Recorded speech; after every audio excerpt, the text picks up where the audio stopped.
Hey everybody, welcome back to Shit Hits the Fan Alley for another review.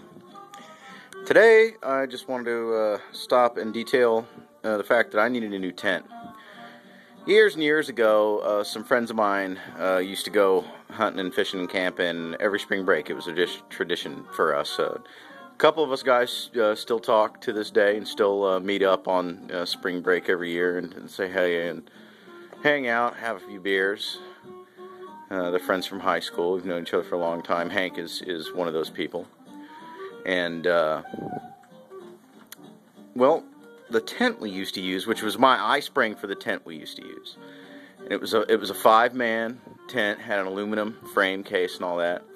Well, I got breaking it out and looking at it, and not only did one of the chumps forget a piece, I think almost a decade ago when we used to go do this stuff, but, it was just way too big. It was way too big for me to handle. It was way too big for me to crawl on. So you can see this new tent, and it's a little bit misshapen because it's not tacked down to anything. It's just got the skeleton in it. I just put it up for good measure.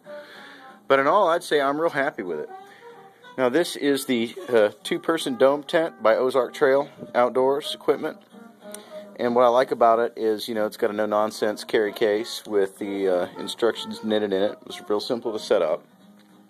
I gotta admit, it was a little harder my first try than I had anticipated, so I'm glad I did break it out. But what we're looking at is just your standard, you stick the rod in the end. It's a fiberglass breakdown rod, 2 of them. Real simple. You secure it at the top. Has a removable rain cover. That's what that is right there. That adds extra structural rigidity. And if we go inside here with the cats, one of my favorite features of this tent is not only how easy it is to crawl up into, but it's, whoo, kitties. Oh no. Oh, what do you think, Jinx? Yeah? Okay, she says yeah. So what I'm looking at now is the internal cargo net thing. We'll get you closer to that. And that's a knife, a wallet. And this neat new little gadget I found. So when I'm sitting in my tent, I will utilize this, and I absolutely love that cargo net, by the way. That is one of the coolest features I've ever seen on a tent, is a place to stow your crap. In a little tent, when you got stuff in your hands all strewn about the floors, I can't tell you what a godsend something like that is. And I didn't know until I actually got it. I was like, wow, look at this. Oh, got a kitty malfunction on the back of the tent. Okay, so anyways, I got looking through my cabinets, and I said, what the hell is that?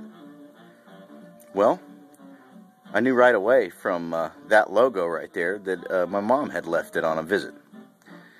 Every year, my mom is a vice president of a prominent real estate management firm. And every year they have these apartment association meetings where it's just like, it's kind of like a big tail hook. Everyone's drinking and living it up and, running up company bills, and all the sponsors are there and all the vendors are there. Well, the vendors will have tables set up, and they always have some kind of a giveaway gimmick thing that they do for, just to, hey, come over here, have a look. Would you like one of these? She's brought me back. She gets one from every table every year. Everybody knows her. So she comes back with the oddest stuff. Some of it you've seen in my bug-out bag. For example, so that little tape measure thing with the screwdriver in it, the magnet. Stuff like that. It's just gadgetry. They come back from there every year with like Dr. Emmett Brown Back to the Future gadgets. So what this one is, and I said, wow, what is that?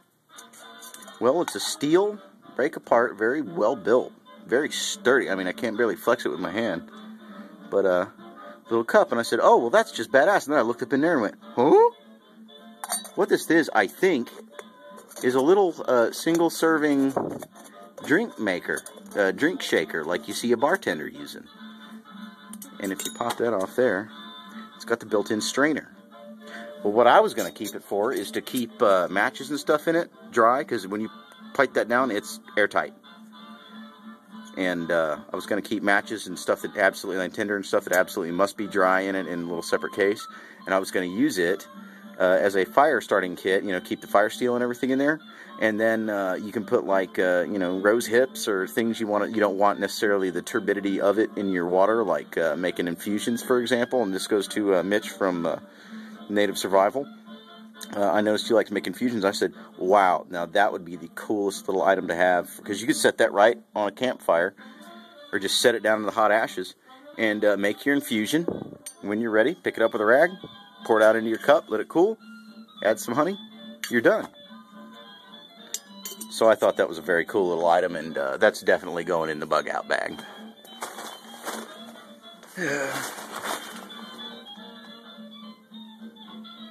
Yeah, I don't think this thing's going to suck at all.